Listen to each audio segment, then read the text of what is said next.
mga mare, pumunta nga kami sa ilog para mananghalian. Kaya ko nga ginaganyan yung paa ko dyan dahil baka may kakapit na linta.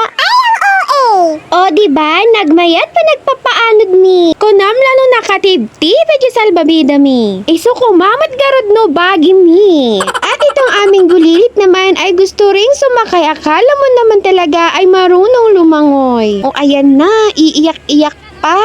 Tahan na kay, andito po tayo para mag-enjoy. At hindi ang magdrama. Dito nga mga mare ay hindi ko na rin natiis at gusto ko rin sumakay sa salbabida. Kaya pinabantay ko muna si Kai sa aming bunso. Sa mga ganito talagang mga sitwasyon, sinusulit ko nang mag-enjoy habang may taga-awawir. Ngayon nga lang ulit kami nakauwi kaya na-miss ko talaga maligo sa ilog. Isama mo na rin na mainit ang panahon kaya masarap talaga magtampisaw sa tubig. At ayan na nga, nagdrama na po ang ating drama king. Gagawin talaga ang lahat kahit buwis buhay na mapatgan lang tikayat na.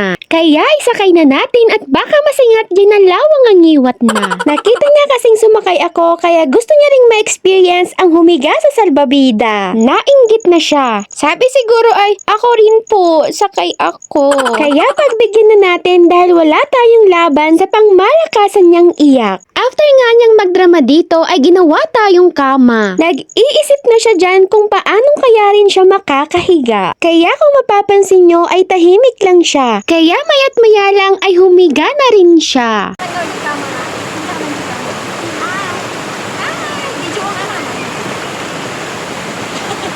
O diba? Sabi ko sa inyo eh.